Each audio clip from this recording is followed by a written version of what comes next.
Thank you for your patience. We should be getting going here in about 5 minutes. Just for everyone on the live stream, it's going to be 5 minutes. Thank you very much for your patience.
Good morning.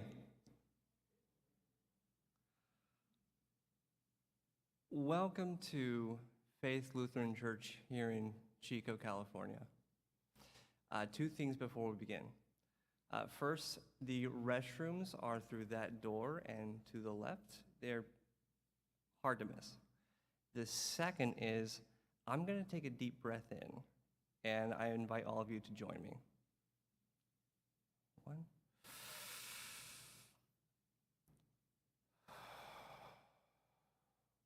Now I have it marked here, we're going to do that 2 times, so second time.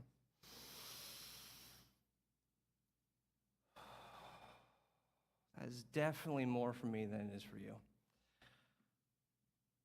We have gathered here in this beautiful space to learn about and honor the memory of Carol Ann Fink, my mother.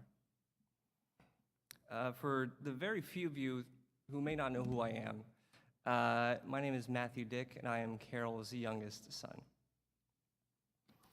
The purpose for this memorial, we have gone through a great deal of the healing process, and we continue to mourn, but this gathering is intended to be a celebration of my mom's life, of who Carol was, and to let anyone who wants to learn about her a little bit.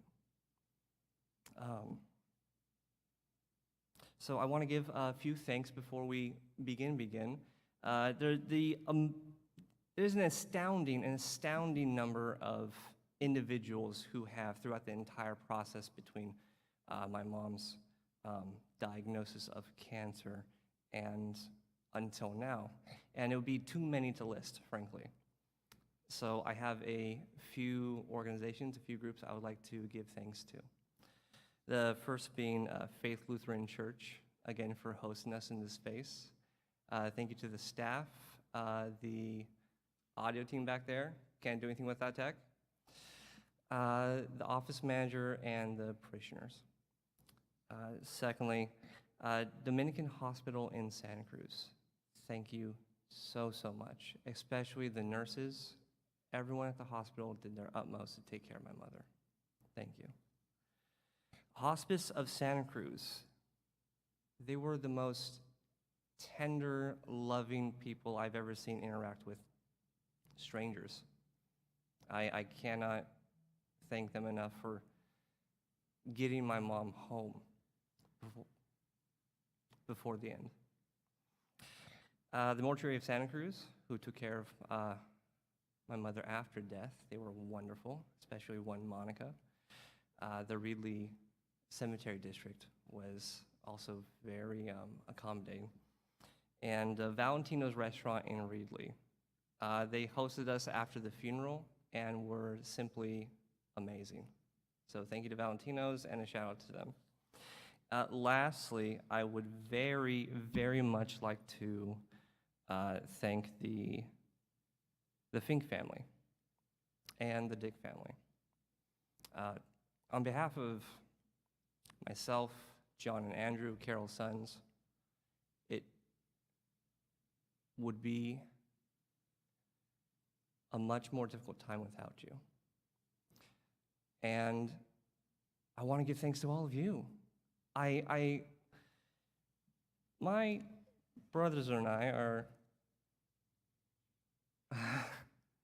thanks, John. It really does, yeah. That's Mama. My brothers and I are, for the most part, pretty secular, but I really feel like all of you have given us a blessing by being here. You bless us with your presence, your company, your love, and your care. And that's an immeasurable thing, too. There's no end to the thanks. So, moving on, the order of service. After I am done doing my spiel, we will have a blessing and a prayer led by Michael Nicholson Dick, my brother, not just in-law, followed by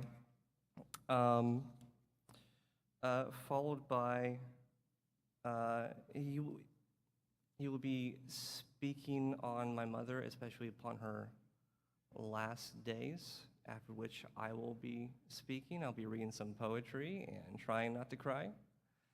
And after that, my brother John will take the floor, share some stories, some anecdotes. At that point, we will open the floor to anyone who would like to say a few words. I know that I have I have some words that were given to me to read, but anyone else is absolutely welcome to come here, stay there, whatever you're most comfortable with. After the sharing of stories and memories, my brother Andrew will take the floor, speak his piece, and then he will have a musical performance with the ukulele. John, thank you. After which we will have a lunch. We have plenty of food. I'm very happy to be able to break bread with all of you. And also in the fellowship hall where we'll be eating, we have set up a museum-style exhibit of things that our mom owned or liked with little cards to explain it. It was a very clever idea, and I have to give credit to John for it. It's fun.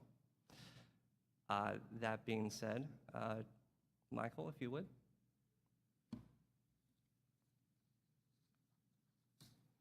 Oh no, I'm sorry, Michael. I jumped the gun. My apologies. I have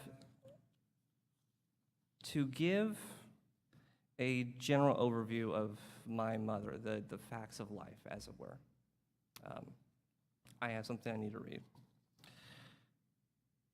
Carol Ann Fink, formerly of Reedley and most recently of Santa Cruz, California, died at the age of 67 at home, surrounded by her family, including all of her sons. Carol was born on November 30th, 1957 in Reedley, California, to Irene and Elliot Fink. She was the youngest of 4 rambunctious children. While she spent a majority of her time in Reedley, Carol's life took her to many places and to different vocations. She was a model, a poet, a mother, and one of Fresno County's most talented bartenders. In October of 1983, Carol made the questionable decision to marry my father, Larry Dick. Their union resulted in the birth of 3 boys. John in 84, Andrew in 1987, and Matthew, that's me, in 1990. Their marriage didn't last, and they divorced in the early 90s, much to everyone's chagrin and relief. Eventually, Carol married her second husband, Pete, and moved to Tengen, Germany with him, where she lived for more than 20 years. While in Germany, she made considerable effort to stay in touch with her boys and formed lifelong friendships. When her second marriage ended, Carol returned to the United States in 2022 and lived with her brother, Peter and Vivian. There she worked for Santa Cruz Beach Boardwalk, Harbor High School, and De La Vega Elementary School. In her final years, she enjoyed making extended visits to her children during the holidays and helping with the Writers of Color, a Santa Cruz poetry group. In June of this year, Carol was diagnosed with stage 4 lung cancer and died on July 12th. She passed away at home with a view of the garden, in her sleep, and surrounded by family, which is, I think, the best any of us can ask for. Carol's last days were spent in the loving care of her sons, as well as all of her siblings, Peter, Kim, and Jennifer, and her sister-in-law, Vivian. She is survived by her 3 siblings, 3 sons, and many nieces and nephews, and at least 1 ex-husband. Michael, if you'd please be so kind. I'm sure this time, yeah.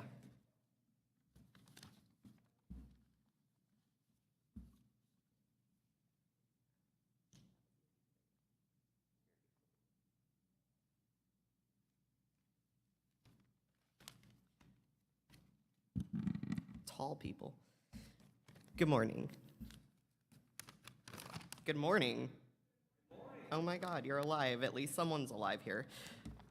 I'm Michael. I'm married to John, Carol's eldest and handsomest son.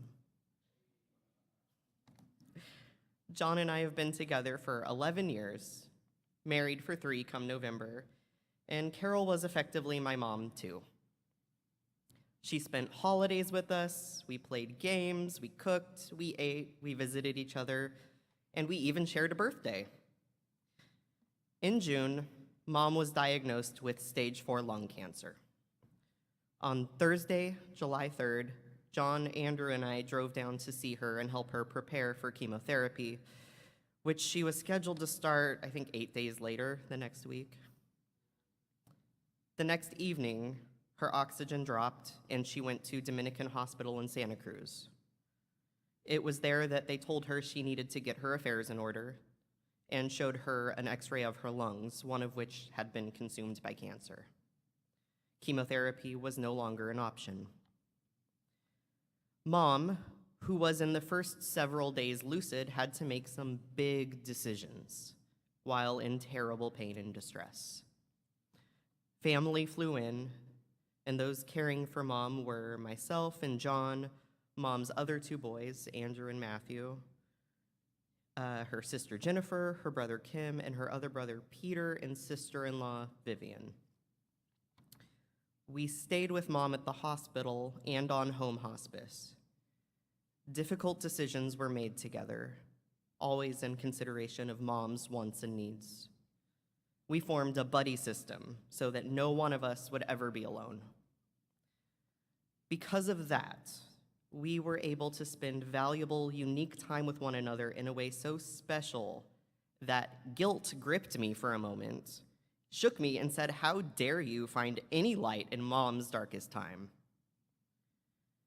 But love shakes harder. Carol loved her sons and her siblings and her nieces and her nephews and all those that you guys love too. And we shall forever and ever love Carol. We're here today because Carol's love incites us to be. Mom hung on for 8 days. She died on Saturday, July 12th at 3:45 a.m., facing the garden, with all her sons and Uncle Peter and Aunt Vivian present in the home. Earlier that day, she had been visited by a chaplain who sang to her, and a nurse who washed her hair and helped her change from a hospital gown into pants and a shirt. The hospice nurses were on call around the clock, and the staff and specialists at Dominican Hospital made sure she was comfortable and helped us to bring her home. There is much to mourn, and for that, we have one another. And as for the rest, I offer this prayer. God of grace, we deeply feel Mom's loss. By your mercy, may we find support within the presence of those here today. Thank you for the love that is Mom. Thank you for the patience you gave us when we were faced with exhaustion and impossible decisions. Thank you for this family's gifts of compassion, vigilance, and unapologetic support for one another. Thank you for never leaving any one of us alone during those 8 days, most especially Mom. God of life, thank you for Mom. Thank you for each other. Amen.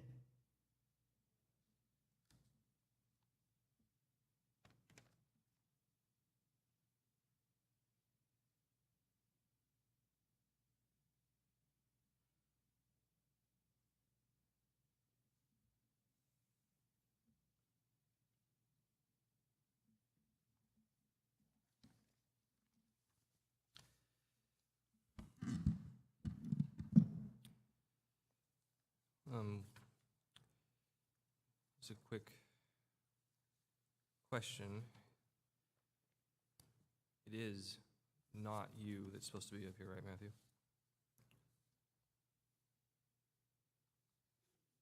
Okay, just checking. Thank you, Michael.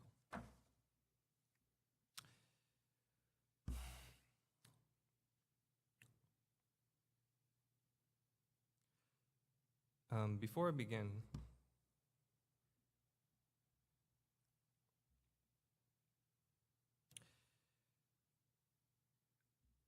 I still struggle a bit. So, excuse me if I need to pause. Mike, thank you for this. And that. All right. Hello, everyone. For those of you here and online that I haven't met, I am John, Carol's son. Last week, we held a funeral for Mom. In the normal course of events, a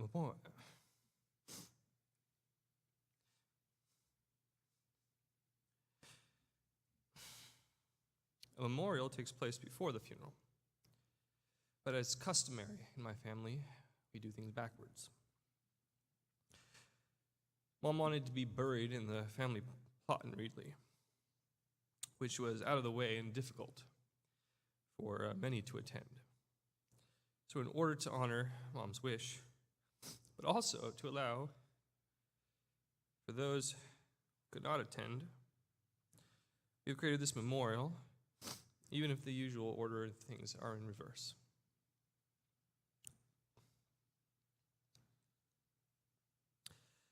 I have tried to think of the best way to approach this.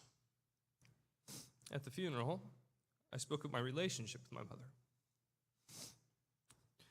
to an audience who already knew her well.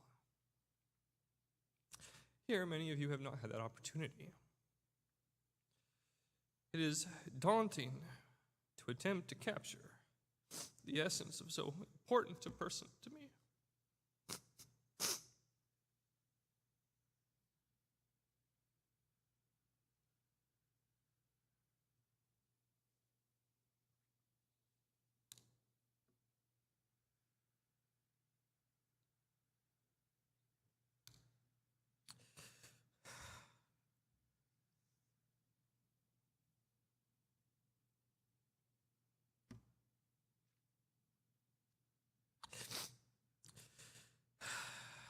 When so many others of greater talent than I have failed to capture theirs. So, how to capture the essence of my mother? I could say that she was smart, but that doesn't let you feel the whiplash of her unexpected witticism. I could tell you of her ability to carry sparkling conversation, but that doesn't let you feel the warm buildup of a gray day made bright by her ability to make that same day's trivialities into an interconnected, holistic expression of life. Thank you.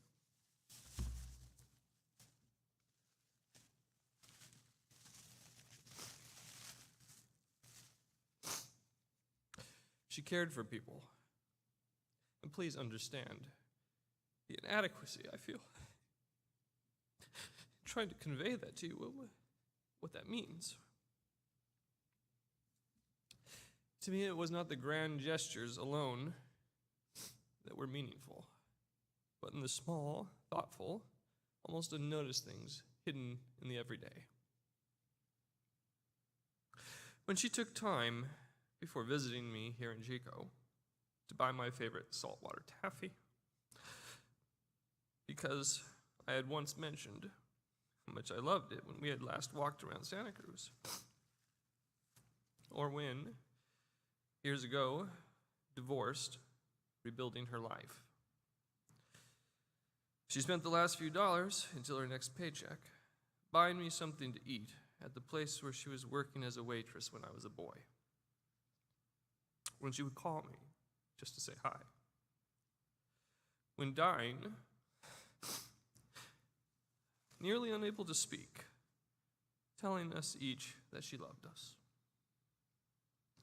She also managed, under such circumstances, to call Dad an idiot for the fear that he held that he would be unwanted if he was tried to visit her in the hospital.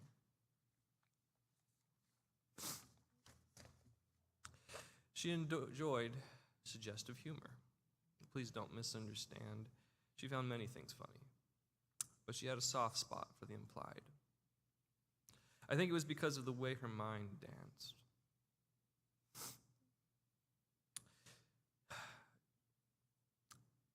For her, it was the left unsaid conclusion, the unreached or misreached, that was funny. Some of the time we spent laughing together was over things like watching videos of people singing misheard lyrics of songs she knew, some of which were unintentionally quite spicy, which only caused her to laugh harder.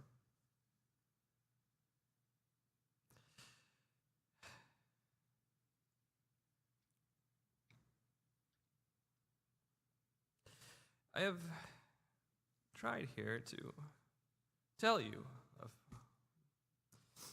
my mom, but it's difficult to paint a picture of a person absent the color of their presence. Each of us who knew Mom knew a different facet of her being. I knew her as her eldest son. Her sister and her brothers knew her as siblings do. Her nieces and nephews knew her as their aunt. Some of you knew her as a friend, others as an acquaintance, and some not at all. Today, with this memorial, I hoped to fill in some of those gaps that people hold. To each person who knew my mom, knew her in a way that was unique. I'm hoping that in the remembrance, some of you have of her, you can share that remembrance here today so that we could better know a woman who has touched our lives either directly by our relationship with her or indirectly by how she shaped those who knew her and in turn touched your life. I understand that many of you didn't know her very well, but if anyone would like to take a moment to say something, the floor is now open for that. If not, that's okay.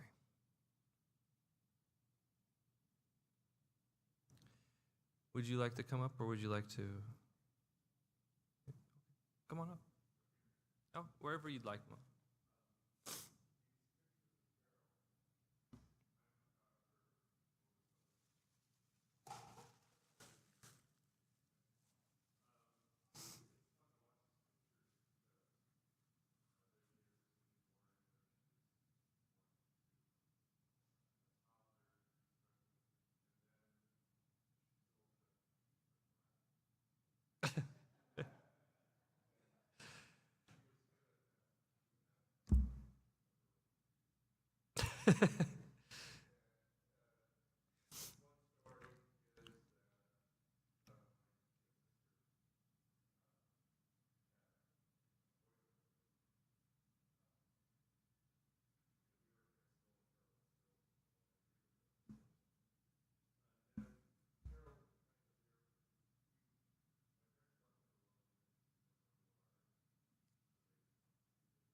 Oh, okay.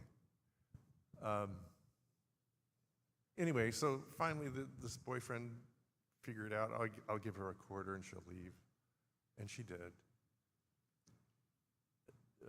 A few minutes later, this head pops out of the doorway, and there she is again. That's kind of the explanation of what Carol was. She got another quarter, by the way.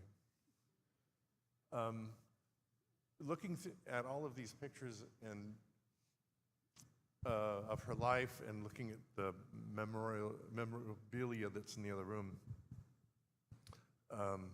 she had a huge life that I had no idea about.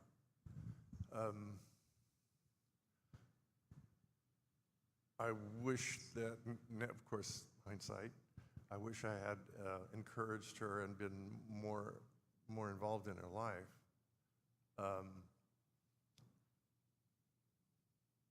And obviously, she's got 3 beautiful sons. And she was happy to live life. She needed encouragement to come home from Germany, and she did, finally. And anyway, so going through all of this, it's very hard. This is my little sister, and she's dying all of a sudden. It's hard.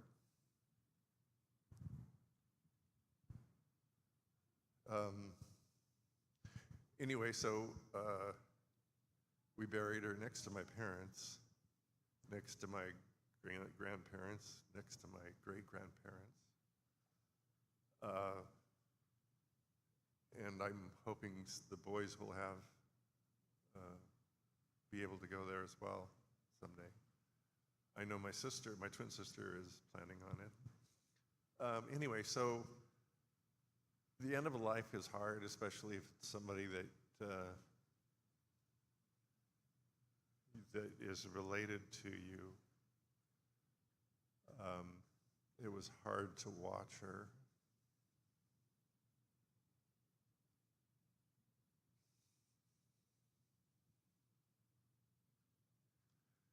And it was great that the boys were there.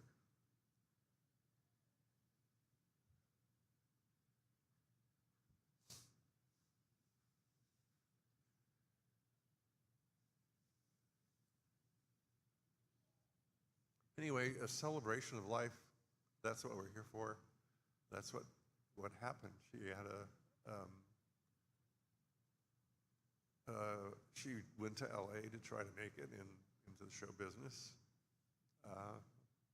I'm sure there were many stories that I wish I knew or heard, but who knows?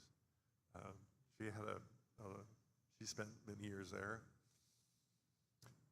She was kind of a rebel when she was a teenager, got in trouble a lot, and was kind of wanted to be fun all the time, which shows here with the videos and the pictures and the sons. So thank you for coming. Thank you to her sons.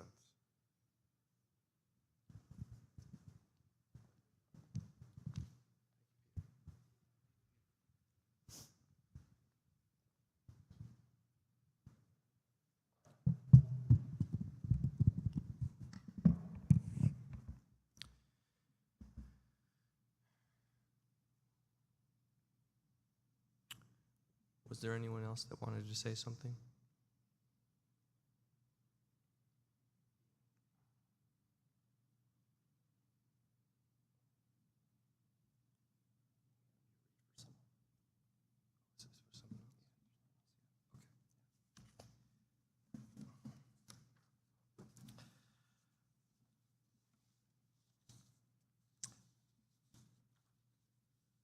My mom made a good number of friends in Germany, and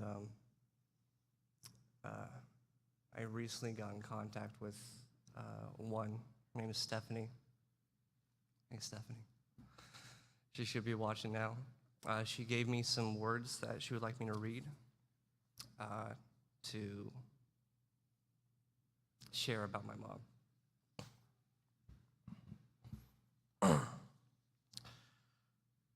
The day we met. One day, my dad called and asked me to help. I said, I can, if I can, I will. Then he told me that Peter and Carol will be coming to Germany, and I don't have any friends or family to help them.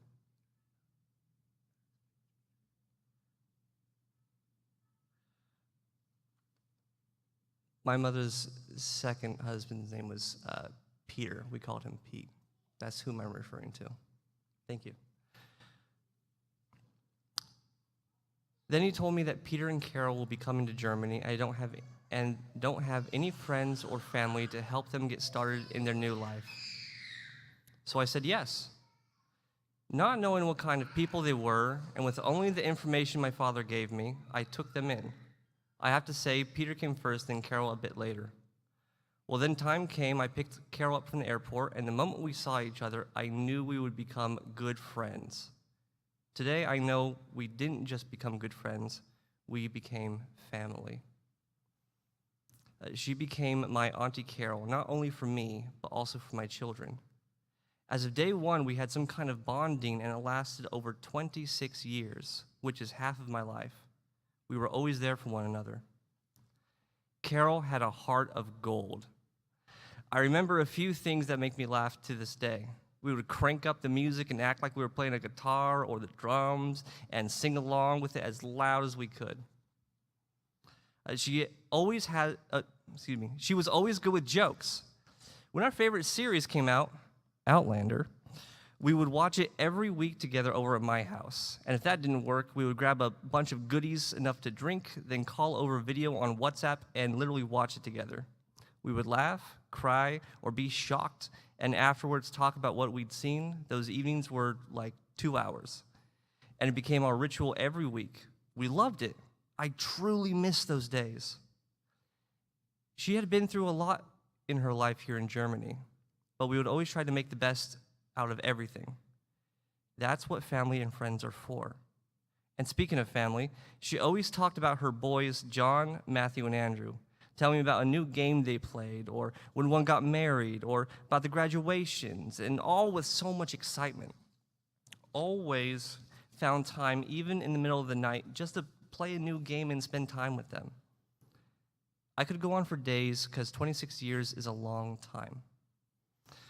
But all I would like to say is, Carol was a good-hearted person, and I am happy to have been able to spend half my life with her at my side, being there for one another in good and bad times. I will never forget you. Rest in peace, Auntie Carol. I sure will miss you. Thank you for being part of my life.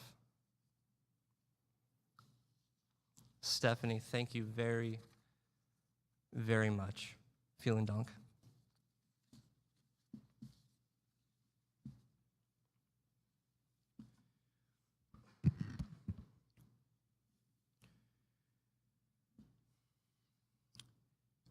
Well, unless there's anyone else. Oh, yes? Would you?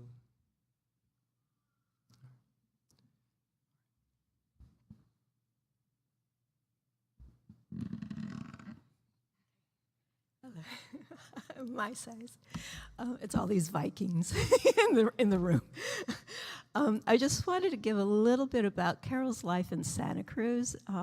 She lived with my husband and I, with Peter, her brother, and in such a what feels now is such a short time, she made such an impression. I introduced her. I had like 5 really good friends in Santa Cruz, and they all loved her. They really loved her. They were so sad when they found out that she had passed, and she made such an impression on them. And these friends, one was actually her great-grandfather had worked with Gandhi and lived on his ashram. And she sent us flowers and a card of condolences when she heard that Carol had passed away. And one of them is a well-known Filipina poet, who her husband had been in a PBS Asian Voices, and then another one was a Dutch friend of mine, who got on kind of that German Dutch level, and she was loved by the people. I heard from, like Matt, he talked to her bosses that she worked with in the Santa Cruz City school system, and she wanted to work in the cafeteria, and when they asked her, about working at the local high school, they said, "Well, can you handle high school kids?" She goes, "I work at the boardwalk." And she said they laughed, because knowing that there was a lot of youngins who went out there and wanted to get their tickets and had to be helped, on stuff like that there. So she, like I said, she was just loved by so many people. I had started about almost 5 years ago a group called Writers of Color Santa Cruz County. And we were needing somebody to do the reception. And that meant as people came in, and we had, the Museum of Art and History has held for the last 4 years a poetry event of Writers of Color. And I needed someone to help out with the reception. Because people were bringing in their books and had personal items in the lobby. But when they went in for the event, it was separated, and just kind of also needed somebody just to kind of keep an eye on things. I'm thinking, who can I ask? Who can I ask? Coming up with nothing. And then I thought, Carol, best idea ever. She made everybody who walked through that door feel at ease. She laughed with them. She talked with them. If she didn't know something, she told them, I don't know it, and I'll let Vivian know, and she'll get back to you. And when she passed away, I sent out a message on the email list of the poets and writers of color, and that she had passed, and the response was so great. They remembered her. They remembered her smile. These were English professors from Cabrillo College who were writing about her. These were published poets, unpublished poets, and spoken art poets, and they all were so sad about her passing. So I just wanted to let you know that in that brief, short time, she made such an impact to the Santa Cruz community. Thank you.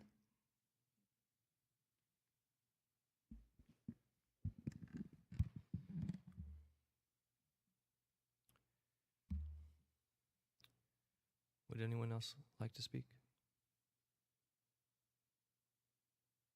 Okay.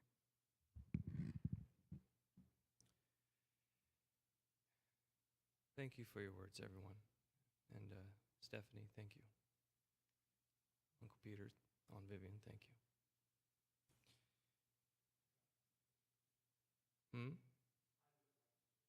Oh, please.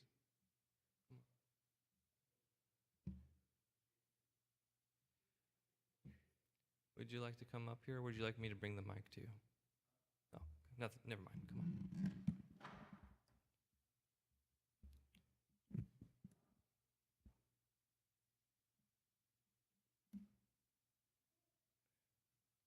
Way back when, my father and I had just finished law school, and I was staying with my father because I didn't know what I was doing, and he just said, tag along with me, and we moved to Reedley. And I was looking for girls, no doubt. And so I went to a bar in Reedley, and I said, where are all the girls? And he says, there aren't any. I said, really? Because I had just come from Santa Barbara, and there were a lot of girls there. And he said, well, there's this girl out at the Sherwood Inn.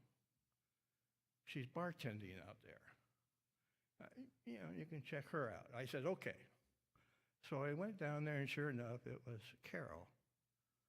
And we talked and got along, and so we decided that after her shift, we would meet at this other bar in Reedley. And the Sherwood Inn is 9 miles outside of Reedley.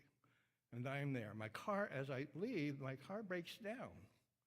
And I'm out there. It's a winter night. It's foggy. It's cold. Really foggy. And I just decided I was far enough down the road that I couldn't just walk back. And so I thought, well, when she comes by, I'll wave like crazy and get her to stop and pick me up. That happened. She just zoomed right by. And, and I go, oh, man. And I thought it was 2 or 3 miles. I said, I can walk there. And it would still be in time to meet her before it became 2 o'clock, right? And so I walked, and it was a scary walk because you couldn't see anything, and there were no cars. No cars came down that road at all. The one thing that was scary was that every farmhouse had a big old dog. And that big old dog would come screaming at me and stop at the edge of the road. Never, and there must have been at least half a dozen. But they wouldn't come onto the road at all. So I walked right down the center line and prayed that there wasn't some exception to that rule. I got to Reedley, and it was past 2 o'clock. So it took 2 or 3 days, and we met up again, and that was kind of it. I met her family, and her family is just wonderful. They have been just nothing but wonderful to me. And her mom was really excited that I might marry her into the family. And that was because my aunt, my great aunt, had a little dress shop in Reedley years ago, and that she sold that shop to Irene, which was Carol's mom's mother. And so there was a connection there. Now, the Fink family is an old family in Reedley who have been there since the 1800s, tending cattle up at, what was it? Where'd they tend cattle? Oh, I don't know. Up in the mountains, yeah.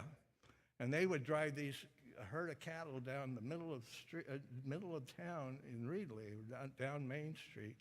And they were really one of the original families of Reedley. And so, for Irene, which was Carol's mom, and for Elliot, her father, this just seemed right, that we should get married. And I liked it. I wanted it. She wanted it. And I have to tell you, when we got our first apartment and we had to go get her furniture and stuff out of her folks' house, so I'm there with Irene, her mom, and we open up the door to her bedroom. I mean, you'd think that a bomb had gone off in her bedroom. It was a total wreck. And Irene was just so embarrassed, and I said, God, I couldn't have cared less. But it was Irene was funny. Her reaction was funny, and I tried to calm her. And Carol kept telling me, and it seemed to be true, that she wasn't that way. She wasn't that messy. And I think that's true. We were married for 11 years, and during that time, we decided we really wanted to have a family, and so she got pregnant, and the first one that came was John, and what a pain in the ass he was. No.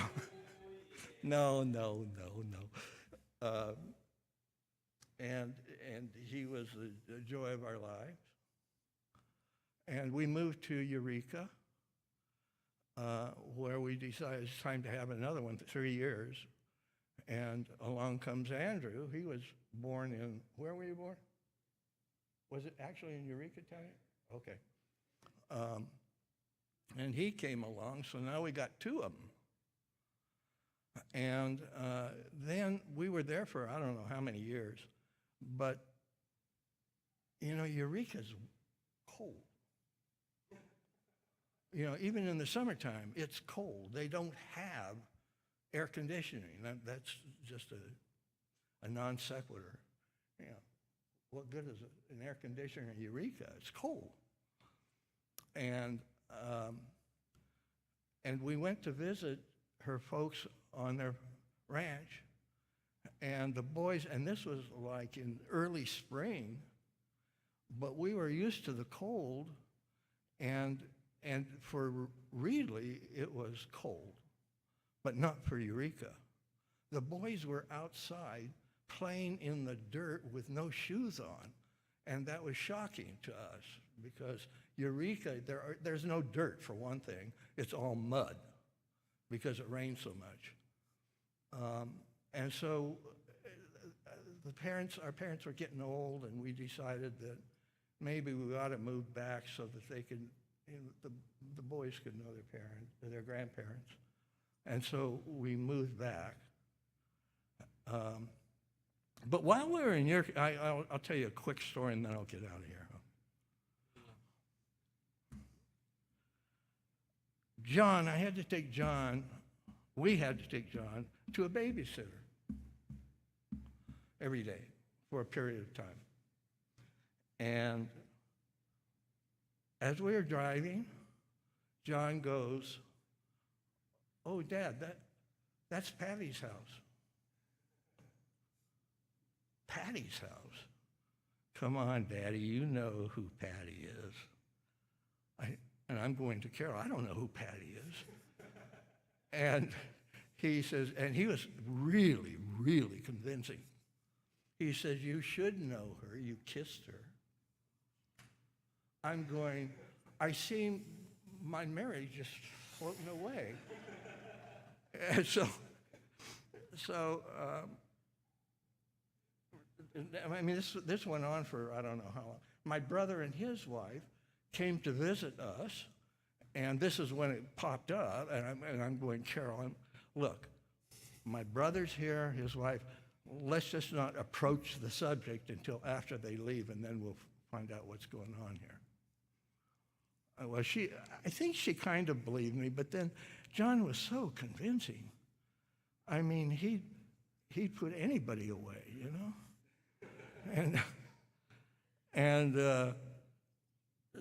So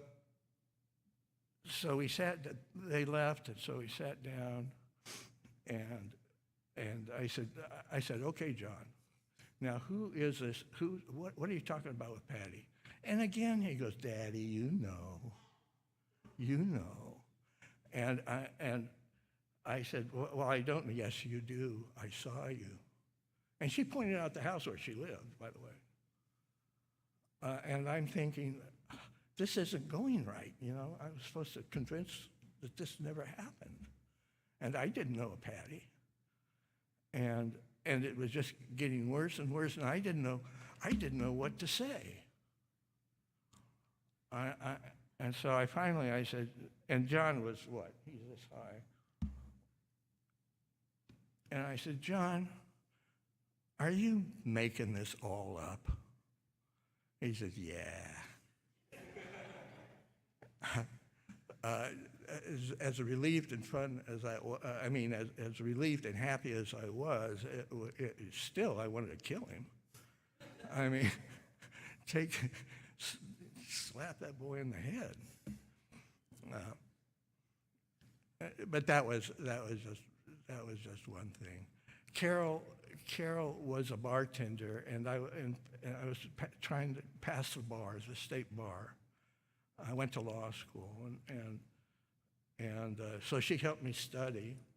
But all the while, she was always working, and I was the one that was employed a little bit here and employed a little bit there, and she really supported the family. And she helped me study. Now, it just really pissed me off because, you know, you take the issue of negligence. We studied negligence for 3 months in law school, right? And we would go through this, and she would ask me, and she knew it just by me talking to her. She knew it better than I did. And I thought, oh, man. But I did pass the bar, and with her help.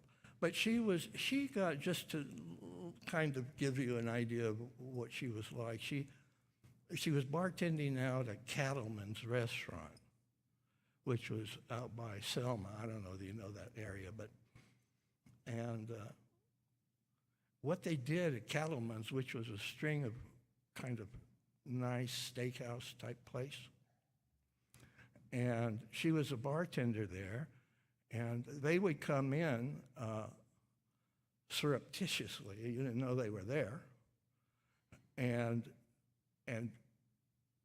go through an order or through for everybody.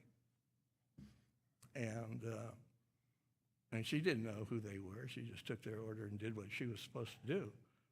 And then they came back with the results later on, and they couldn't find one mistake. And that had never happened that they knew about in their restaurant chain. That the bartender always made mistakes. And she got through it without mistakes. She was really good. She was really good. Part of, I think it has to be mentioned that you know, our marriage didn't last. And I have to take a lot of the blame for that. I was drinking heavily. And getting thrown in jail ever so often for being drunk in public or for drunk driving or for something.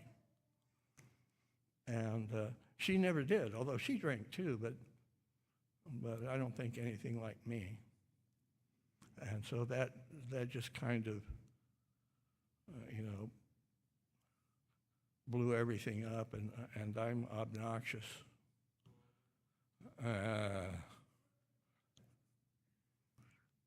And so I decided to quit drinking, and I went to Alcoholics Anonymous. But by that time, it was too late. She was in Germany, and one of the things, and I'll quit after this. One of the things when she came back from Germany, she was different. I mean, really different. She was goofy and silly. She would laugh and do things. I didn't understand it because that wasn't the person that I knew.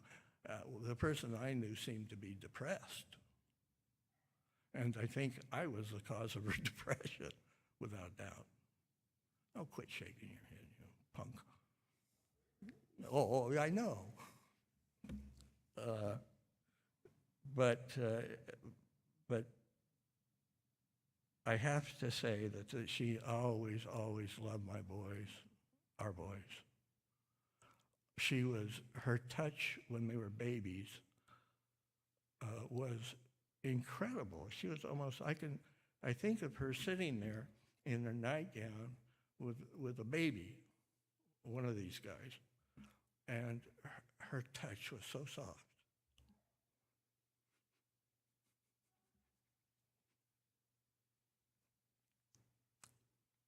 She was pretty wonderful.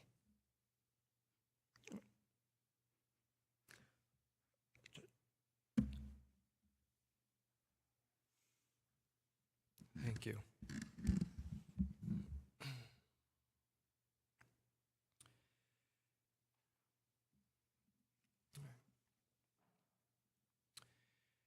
Is there anyone else who would like to say something?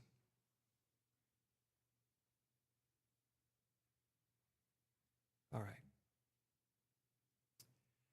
And before we continue, I would like to say a thing in my defense. Thank you. I thought as a child that was a really funny joke. And it was rare for me, as young as I was, to actually be able to cause that kind of commotion for that long. So whenever he brought it up again, well, of course I would continue the joke. As a child, there's a kind of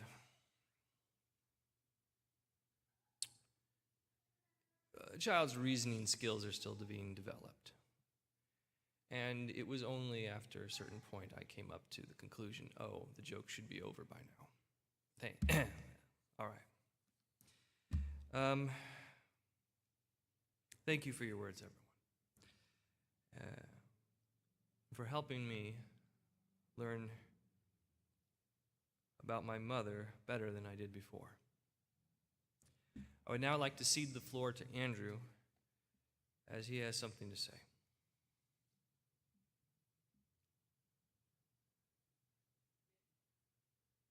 All right.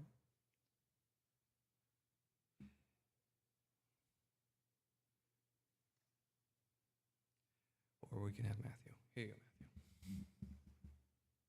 A little misunderstanding in the order of operations. It's fine. It's okay. Whoa.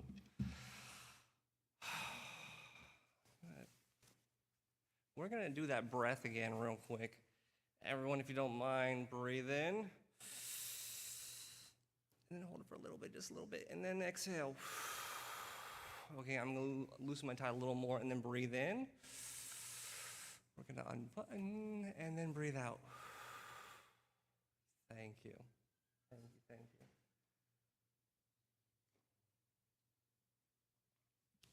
So I would like to thank everyone for your patience. The Dicks, the Finks on both sides of the families were long-winded, loquacious, talkative people.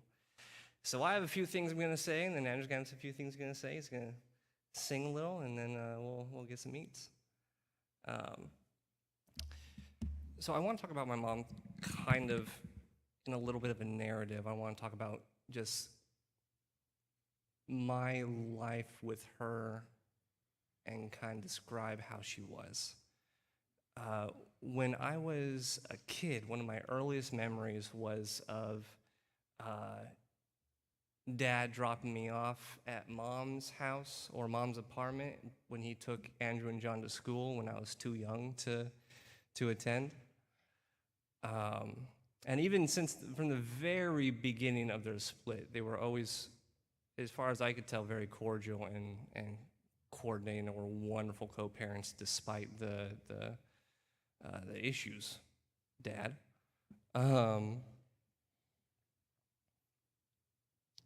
And I can't, in my earliest memories to now, I can rarely remember any time she and I ever had any kind of a fight or even an argument. That happened like maybe a couple of times. I remember on the weekends we would go visit her. She lived in Reedley, and it was one or two or three of us at a time. And I remember when she would drop me off, or when she would visit and then go back home, I would chase after her car down the street until I got to maybe the corner, and then just waved.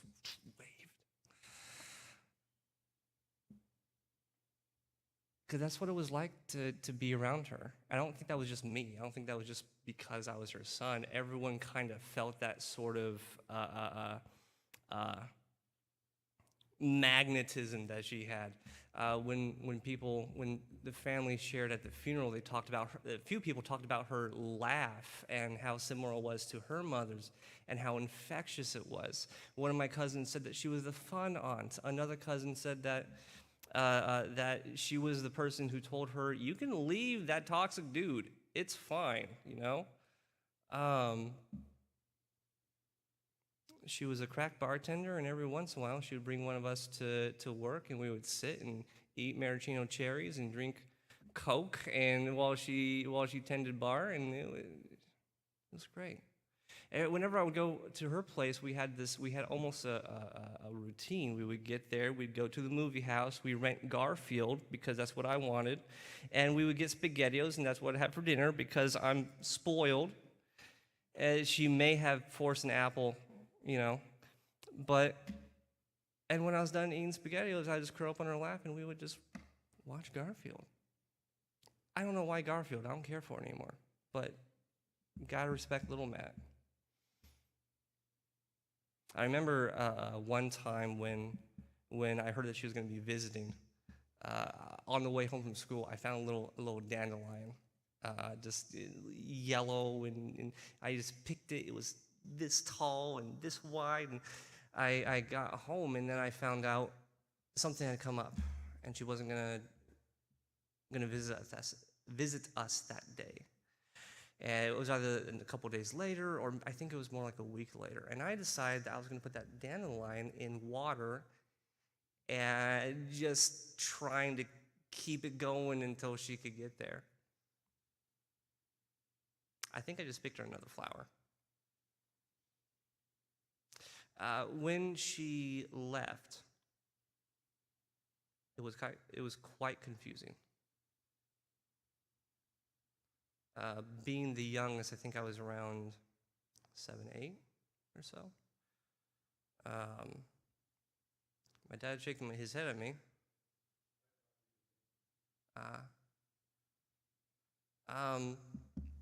I know how old I was because the very first poem that I ever wrote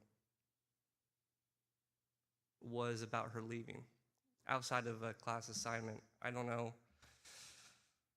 Maybe I just learned that creative medium, and it just felt right, and that kind of set me down the path of writing poems every now and then. But I would like to read that and share it with you, and I did print it out, but as I am a dick, I left it at home.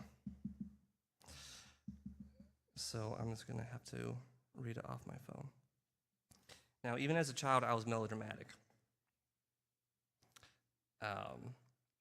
And I know my age because I had marked the time down. This was written either 1998 or 1999, probably 8. And it is titled Summer of Despair. Yeah. Summer is the season, not of glee. For it is the time remembering despair.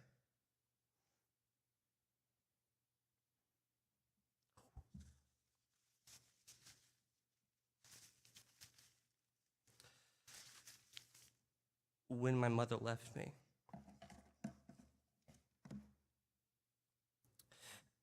I know she is in my heart, but there's an empty feeling too.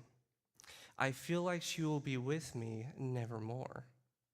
She reassures me that I will see her again, and so I will be waiting then. She doesn't come for a long, long time, and once again there is despair until I see her standing there. My heart fills with joy knowing I will be with her. Then the emptiness goes away, and I know she will be with me forevermore.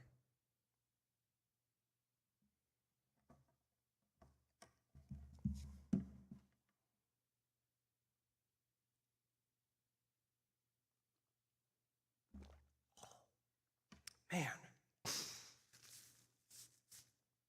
8-year-old Matt kind of had some words there.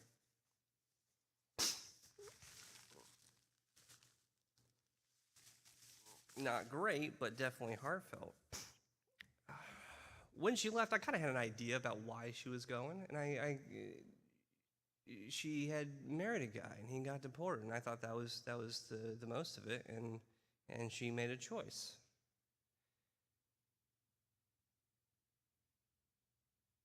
And she would agree that was the wrong choice. That said, Mike, who spoke very well about her last days, one of the things I learned in this experience is we had some very difficult choices to make.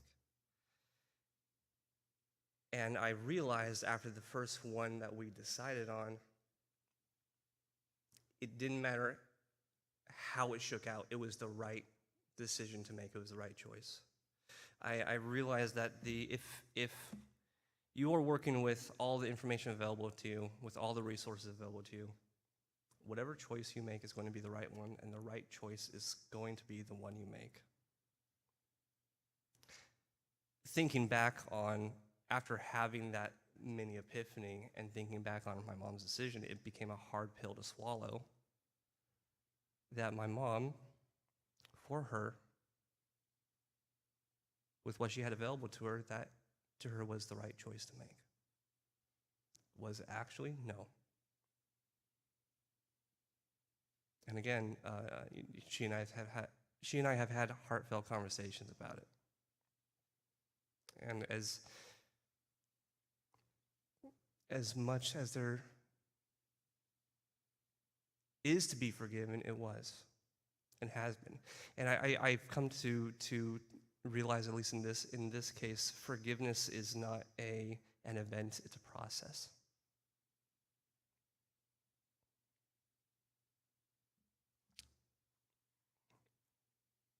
And I really hope she forgave herself. When she was overseas for the first, I don't know how long, she would call a payphone every week on Sunday after school. It was the 90s. International calling was so expensive, dollars for minutes, and she would spend at least an hour with us every weekend. And for whatever reason, calling a payphone was the cheapest option. So we'd be there like clockwork, 1 p.m. after church, talking to Mom. And she wrote letters. And when Skype became a thing, we video chatted and emailed, and there were a number of years where it kind of fell off, and all I really got was a phone call on my birthday. But that's kind of what happens when there's so much distance, and again, that's something that it's okay. It really is okay, Mom. And the thing is, that poem,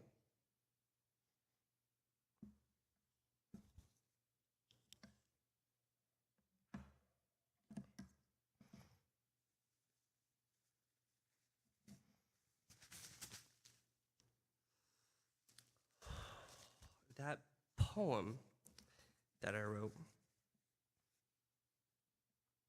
it has a very hopeful end of her returning, and it was to my joy and excitement and wish fulfillment that it came true. She came home. All I wanted growing up, my childhood dream was Mom to come home, and she did. And she did everything possible to make up for it, and I love her for it. I love her so much for it. And a couple things I kind of went on the weeds there for a little bit. A couple things I want to know about her is she got me into video gaming. It was a hobby of hers, of a pastime. I remember I used to play Harvest Moon or Stardew Valley or I don't know, Mario Kart. My very first video game, I was at my mom's house. She had Mario Kart on the Super Nintendo, and I did not know how to play. I was so little. Didn't matter. She got me started. I'm hooked. And it was one of her favorite pastimes up until the end.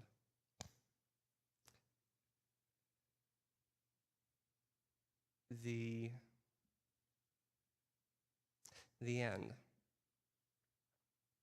I was in Portland helping a friend move when I got the call that Mom had been hospitalized, that her oxygen levels had gone low. And they thought that it was pneumonia again, that one of her lungs had filled with liquid. This is not the first time that it had happened, and not the first time recently. I was told, we don't think this is, but we'll keep you updated. John kept me updated. And then the following day, I got the call, Matthew, you need to get down here. It's not months or weeks, it's days, and maybe just one.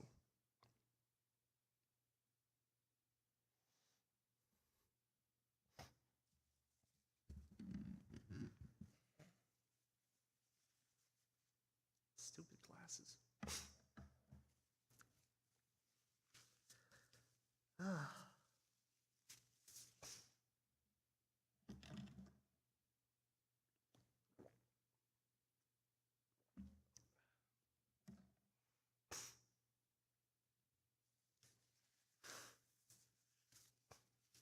What followed? Thank you so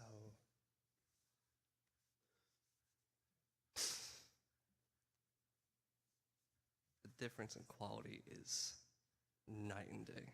Oh, I got tears on my glasses.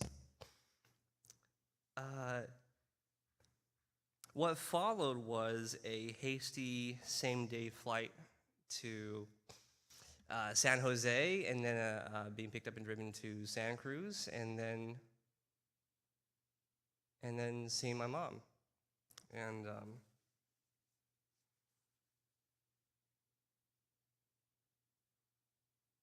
And what followed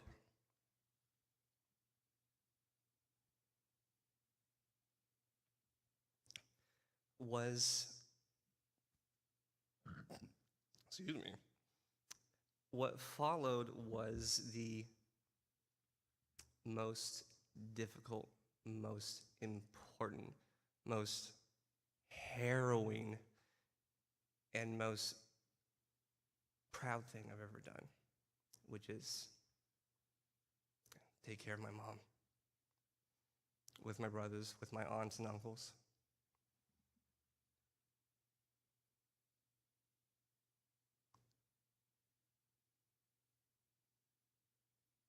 And I'm so incredibly grateful that I was able to.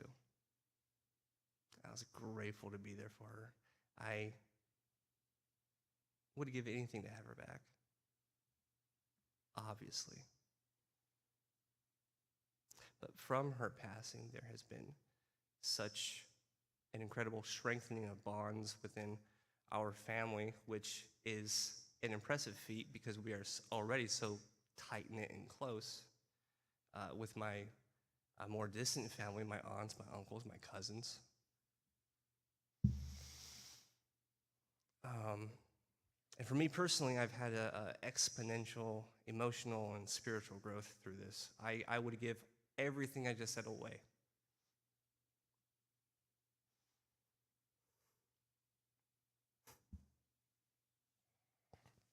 And like Michael said, there was even a spike of guilt over finding joy in her passing, in watching her not have enough air. But there was joy in being there with her. It felt like such a gift to her and such a gift to ourselves. And I wouldn't give anything up for that either. I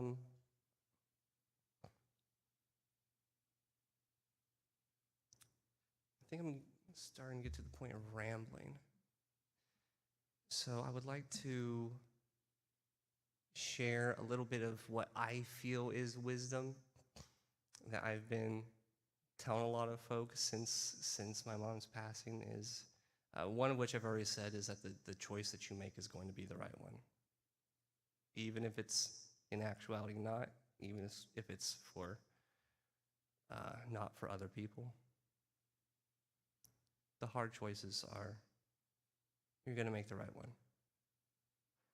And God, I hope that if it's the wrong one, you do what you can so that others can forgive you. The other thing is that I was feeling guilt over not picking up her calls during her last days, and for a number of other things. And whenever anyone close to you passes, there's going to be regrets, and there's going to be guilt, and sometimes even shame. I remember, I don't remember to whom, but I mentioned feeling guilty over not picking up her calls. And whoever it was, being very well intended, not wanting me to be feeling this way, said, "Oh, you don't need to feel guilty." And I heard that a couple times. I heard it once too many. And my reaction was, let me feel guilty, damn it. And it kind of hit me that I need to feel guilty. And I need, in some instances, to feel shame and to feel regret. Because if I don't, it's going to sit there. Even if it's unwarranted, even if it's unaccounted for, it's something you need to process. So that was my second major epiphany is the negative emotions, you gotta feel them. If you don't, they just get tamped down, and it becomes that much harder to forgive yourself.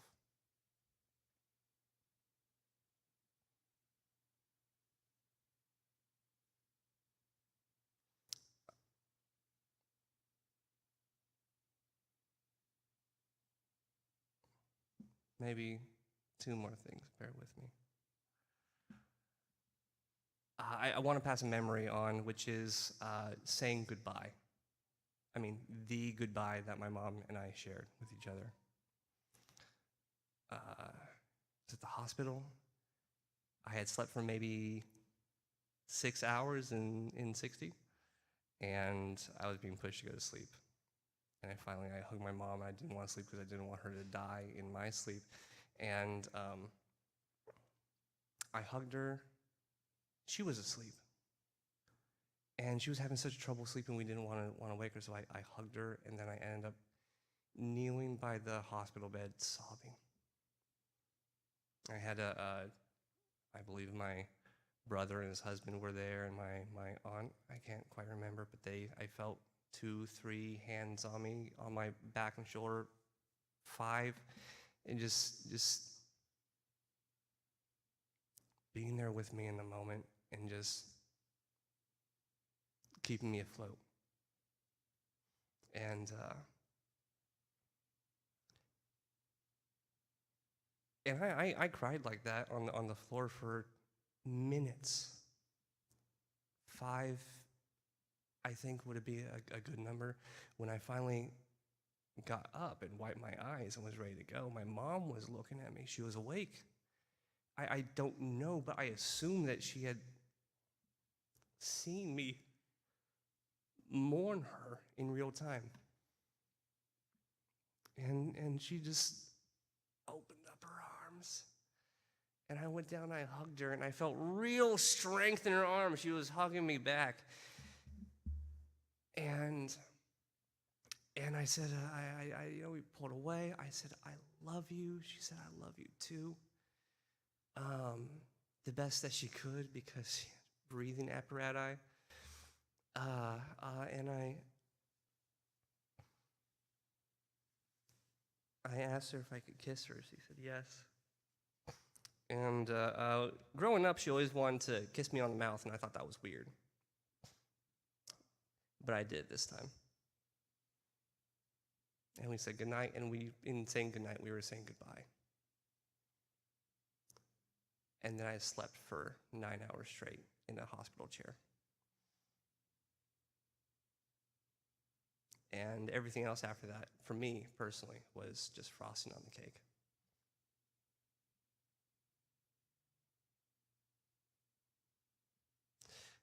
The last thing is, I mentioned that my family kept me afloat during that time when I was kneeling by the hospital bed.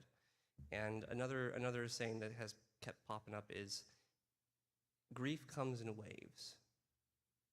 Grief comes in waves. Grief comes in waves. And this is really true. It was also one of those things where I heard it so much that I was like, okay, yes, it does. But not just in waves. It doesn't just come in waves. Sometimes it splashes you in the face. Seeing my going through her boxes was just a sudden whoosh. Kneeling by the hospital bed felt like there was a flood that I was fighting against, and I was only keeping my head above water because my family was keeping me propped up. And to me, the grief, it comes in waves, but it also comes in splashes. It comes in a permeating fog. It comes in a drizzling rain or a torrential storm, or standing on the beach fathoming the vastness of it, the infinite, endless ocean that can be grief.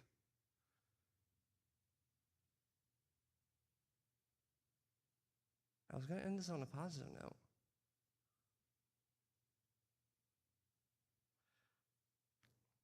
Well, the positive note is that I had my mom.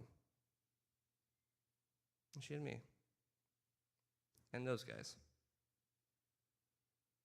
And each one of us was her favorite. And I broke a lot of her wine glasses.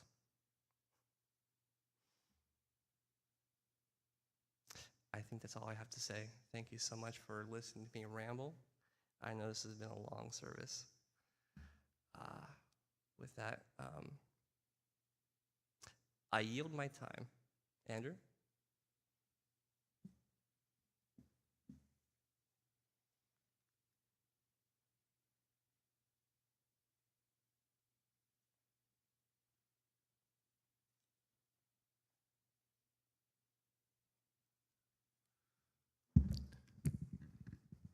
So a lot of what I was intending to say was some stories that were already shared. So if there's a little bit of repeating, your forgiveness.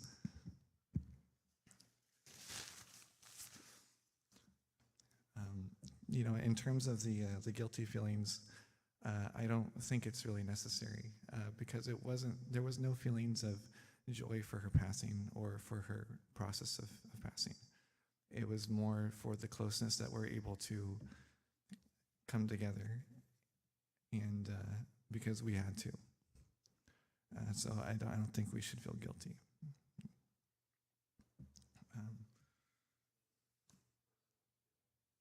Yeah, of course, I know. I'm sorry you feel your guilt. So I wrote this out. It's a story about the things that I've heard, stories I've heard, and things that I've personally knew about her. My mother loved life. It wasn't necessarily her whimsical attitudes or her outward expressions. It was also her gentleness, how gently she treated us, even when the turmoils and stress of life seemed, from my point of view, to suppress her at times. I don't recall a time when she ever raised her voice to me. I believe there was a time, but not one that I can recall. It was this gentleness she carried with her that attracted people to her who needed a gentle person in their lives. However, she was not always gentle with everyone. I think, as my Uncle Peter was talking about, she was the youngest of four and earned the title, as she also told it, as the bratty little sister. And she would annoy everyone. My Aunt Jennifer would like to tell the story, I think that my Uncle Peter told, of when she had brought a boy home during her teenage years. My mom, being the bratty little sister, would interrupt them repeatedly until the boy gave her money to go away. She took the money and then came back to annoy them some more. The boy eventually left, and in my aunt's later years would say how thankful she was for that. My mom grew up on a farmhouse in Reedley, California, near Fresno. Her dad, my Grandpa Elliot, was, I believe, at least a second-generation farmer. Grandpa had dug a pool for them to swim during the summer. She said she swam so much that her hair would turn green. She would often say that dinner in her house growing up was the first-come, first-served basis. Everyone would be called to dinner, and if you didn't have enough enthusiasm for your food, others would find it for you, and more quickly. I can't speak much on her childhood, as I don't know much. I do recall her saying that it was uncommon then for high school students. It was not uncommon then for high school students to place their shotguns in lockers as they came in directly from the farm or from hunting. The concern of someone shooting others was unheard of. It was that kind of community. I remember her telling me that as an adolescent, she would hang out in the park with the cool kids. She would be picked up by teenage boys in nice cars, be driven around with her friends hanging out, and then be dropped off back at the park again. Can you imagine? She told me that the first day she got her driver's license, she wrecked her parents' car. She crashed into someone else. She asked, thankfully the insurance on the car was worth more than the value of the car. She asked if she could keep the extra money, but you know how parents can be. Sometimes you just can't do anything right. I heard another story about how she had been drinking with her friend. They had both come home to sleep at the farmhouse. I don't know her age at this point. Grandpa Elliot, wisdom shining through, decided a lesson should be learned and surprised them with a plate of scrambled eggs each for their breakfast.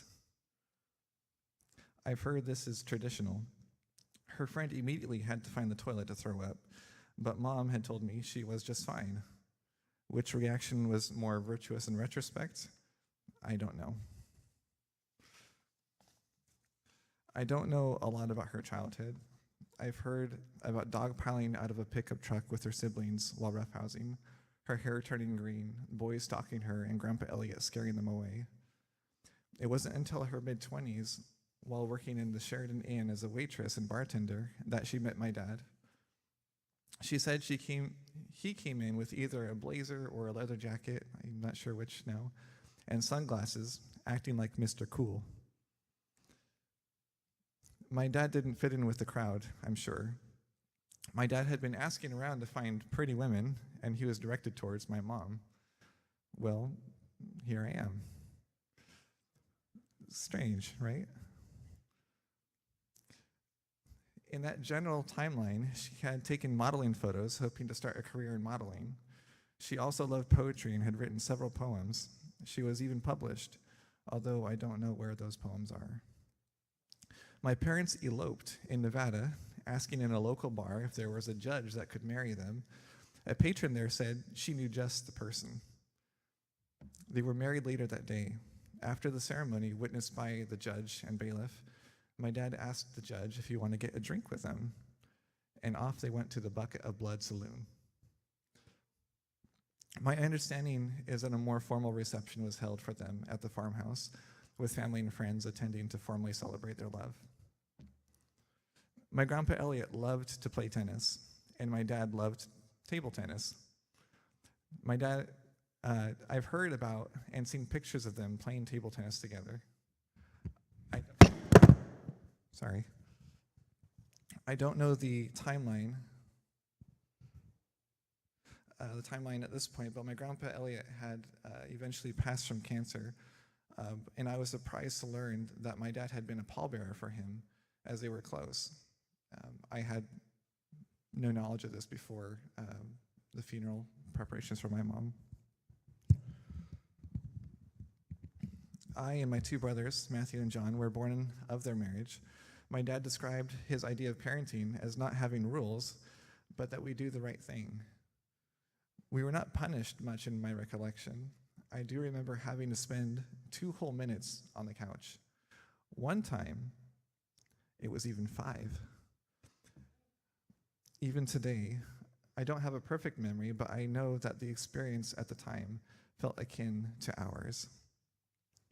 Dad said in our younger years, Mom had taken to his idea of parenting, and then more so than he. He would describe her as incredibly gentle and loving to us. They split up when I was around 6 years old. My dad took custody of us. We would visit Mom on the weekends for years afterwards. I still remember some of my visits to the farmhouse, how big it was, and how scary the long hallway from the living room to the bedroom and bathrooms were. Sometimes we would all visit and sleep in the same bed. When we couldn't sleep, Mom would send us to the living room to listen to Deep Forest with a CD player and headphones. That was the technology of the time. The music was supposed to be a New Age sound interpretations from traditional African tribes that hadn't yet modernized. I loved that music. At the time, there was nothing else like it. No English words were sung, and everything seemed to have an echo mixed with a modern electronical interpretation of music that accompanied it.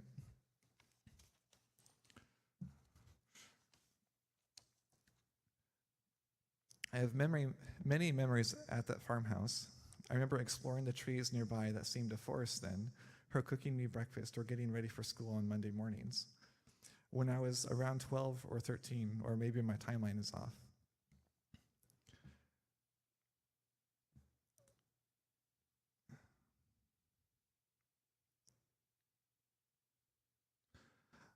We no longer had the farmhouse.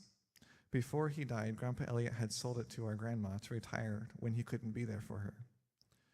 I remember my mom crying in the car, telling me she was sorry, but she couldn't stand it. Working as a waitress, not making enough money to pay for herself or her mother's medications, she was miserable. She married a man, being deported for Germany, and left with him. I'm sure there is more to that story. When I brought it up with her in later years, she had forgotten all about it. For around 23 years, she lived in Germany. When she left, I don't believe we had handheld cell phones yet. This was well before services such as WhatsApp or even video calls were available technology. She would make expensive long-distance calls to phone booths where we would gather around outside the grocery store, waiting for our turns to talk to her while she and her husband would pay somewhere between $2 to $5 a minute. She would send us letters sometimes with her perfume in it. Her letters would be long, sometimes 10 pages, double-sided, handwritten. I would write letters back to her, but was somehow overwhelmed and could rarely ever send one. When it came available, we would video chat over Skype as technology got more sophisticated. Our communication became easier and more frequent. While she lived in Germany, she worked for a butcher and at a company that took inventory for retail or grocery stores in several nearby countries, or for many years, a stay-at-home housewife. We would chat, play online games together when that became available, and watch shows together. We would count from 3 and time our mouse clicks exactly to watch something together. She would take extended visits with us, sometimes 3 or more months. My brothers and I all had the opportunity once to visit her and her husband in Germany. Money was an issue to make more visits. It was much more pragmatic for her to visit us. 3 years ago, when she divorced her second husband, she returned to live in Santa Cruz with her brother Peter and her sister-in-law Vivian in a separate ADU mother-in-law unit. In Santa Cruz, she worked at the beach boardwalk, handing out tickets and at an elementary school at lunch day as a lunch lady. I suppose she worked at a high school also, but it wasn't something that I knew about.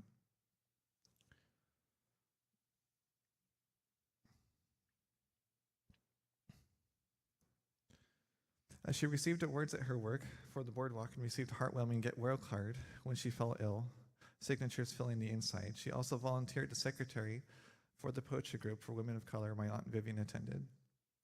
She would only occasionally visit we would only occasionally visit as we were busy with work or other things in life. More often, she would spend holidays with us here in Chico, staying with Mike and John for 6 weeks at a time during Christmas. She always seemed happy while she was visiting and often strongly suggested to me that Santa Cruz would be a great place to live. Not long ago, sometime this last June, I believe, she was diagnosed with stage 4 small cell lung cancer and was given 6 to 12 months to live. 2 years, if she were lucky, and the dual treatments of chemotherapy and immunotherapy worked well. She told us of her ambitions to move here in Chico to be closer with us. She wasn't given that chance. Shortly after her diagnosis, within 3 weeks, I believe, she had to be moved to Dominican Hospital in Santa Cruz. Myself, my brothers, Matthew and John, and my brother-in-law, Mike, were visiting her and her Uncle Peter and Aunt Vivian to spend more time and generally help her where we could. She had at this time been placed on oxygen with a finger monitor that would read her oxygen levels. She couldn't walk from her bed to the chair without her levels dropping dangerously low. We called the ambulance to pick her up, as it was dangerous to walk her out to the car. To everyone's anguish, she rapidly deteriorated. What turned into a weekend visit turned into a week stay. We never left her side, taking shifts to ensure someone was always with her so she wasn't alone, advocating for her needs. What do you do when someone you love has to die? What can we do? We tried to do the right thing. If it was going to happen, it was going to be done right. She asked me to find more time for her. I understand what she meant. The request wasn't about her, it was about us. She wanted me to help her somehow find more time, even though she was in agony, unable to breathe from her deteriorating lungs that continually refilled with liquid.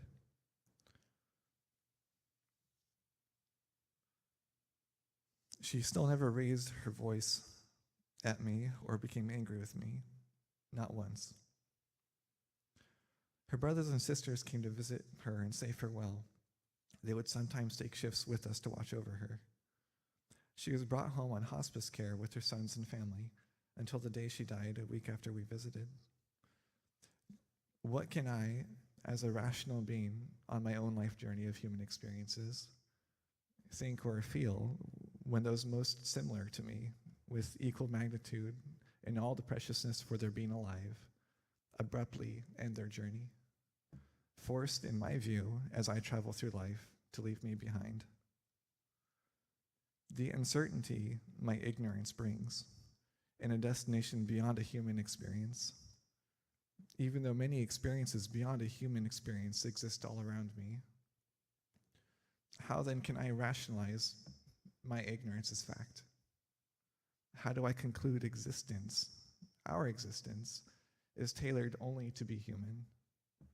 Without question, when in ignorance, I would be afraid of everything around me, terrified to exist as something I am not. That fear is real. Death is not the end. It is simply beyond my understanding. Although I am not religious, I do believe in God, and I believe in religion's spiritual tools to connect with God. The Bible says in Revelation 21:4, God will wipe away every tear from their eyes. There will be no more death or mourning or crying or pain. The old order of things has passed away. What comes after? While I can't imagine what comes after, I do believe there is something, and it is a relief to me that there might be an existence beyond the mechanism of humanity that allowed the spirit to flourish on earth. To that end, I believe I will see my mother again, and others as well, when my journey on this world concludes as part of my own human experience. The Bible says again, "Peace I leave with you, my peace I give you. I do not give you as the world gives. Do not let your hearts be troubled, and do not be afraid." That's from John 14:27. I believe my mother did not want us to linger too long in sadness. I believe that she, as any parent, will remain in our thoughts, our dreams, our attitudes, and experiences of life,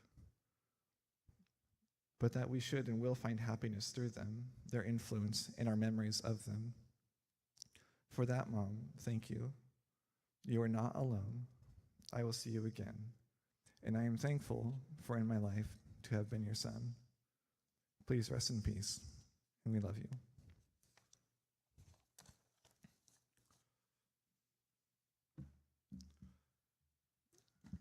With that, I want to share a song. It's a song I didn't write for this occasion, but I think it fits. I think that love takes many forms. And in this existential experience, I think it's fitting enough.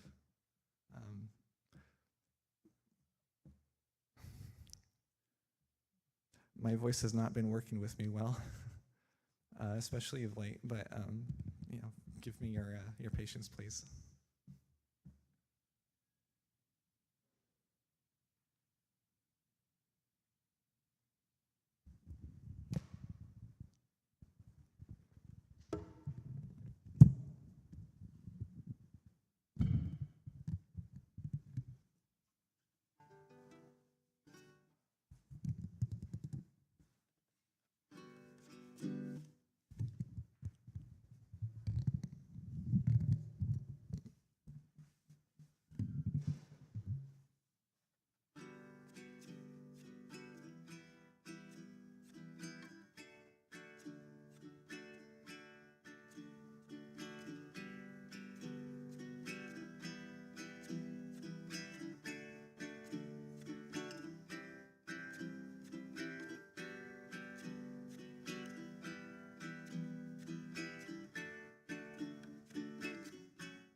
Love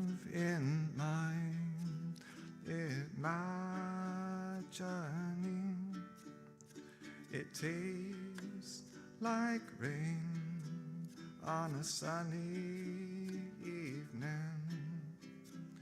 Oh, it follows me through life like a harmony.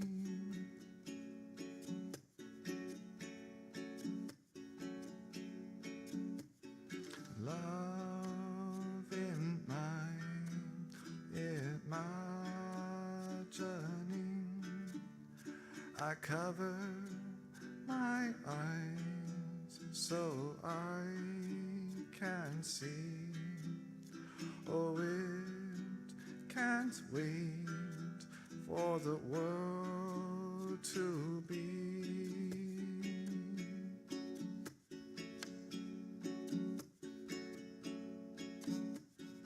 Love in my imagining. Oh, we were always meant to be. Yes, it's in all of my memories.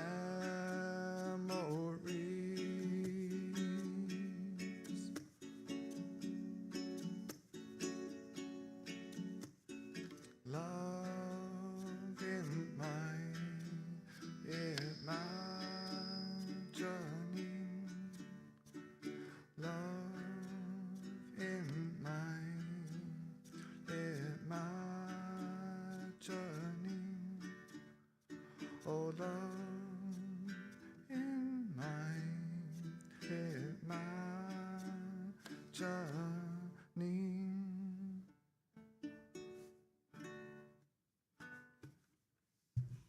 Thank you.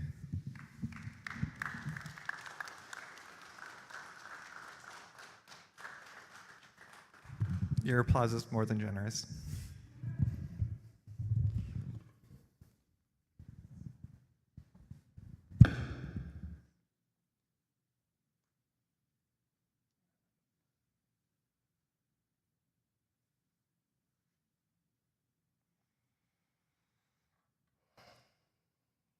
I used to complain about that.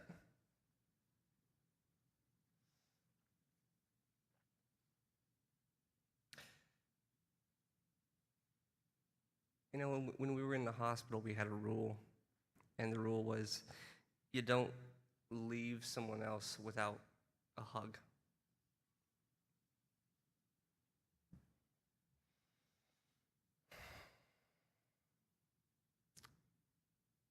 Before you leave, I'm talking to you and you and you and you and you and everyone else in between.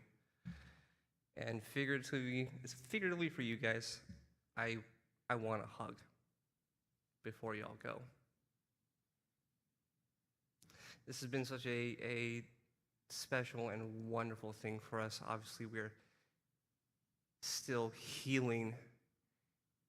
And again, it is such a blessing to have you with us to help us heal.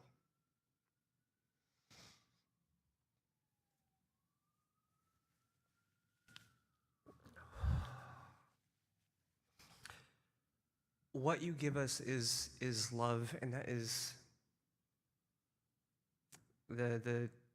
I believe the greatest gift that you can give another person. So thank you so much for coming. Thank you for listening to us ramble. Thank you for putting up with a bunch of dicks. And we would love for you to join us in having lunch in the fellowship hall. We'll have to open those doors. There's food waiting for us. There's also a little museum-style exhibit for our mom's stuff. Thank you so much for joining us. You guys out there, thank you so much for being here for us. And like any good production, I have to give props to the tech crew. Thank you. Why am I flipping on names? Mal, Kate, I've known you guys forever. Thank you guys so much. Thank you. Thank you.